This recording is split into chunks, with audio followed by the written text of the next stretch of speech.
Chi implegì di leggere una biografia di Leonardo da Vinci.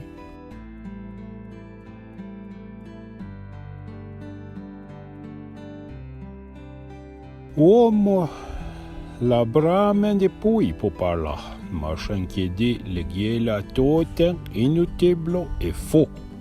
E bece l'ampù, ma anche già serve e le vede.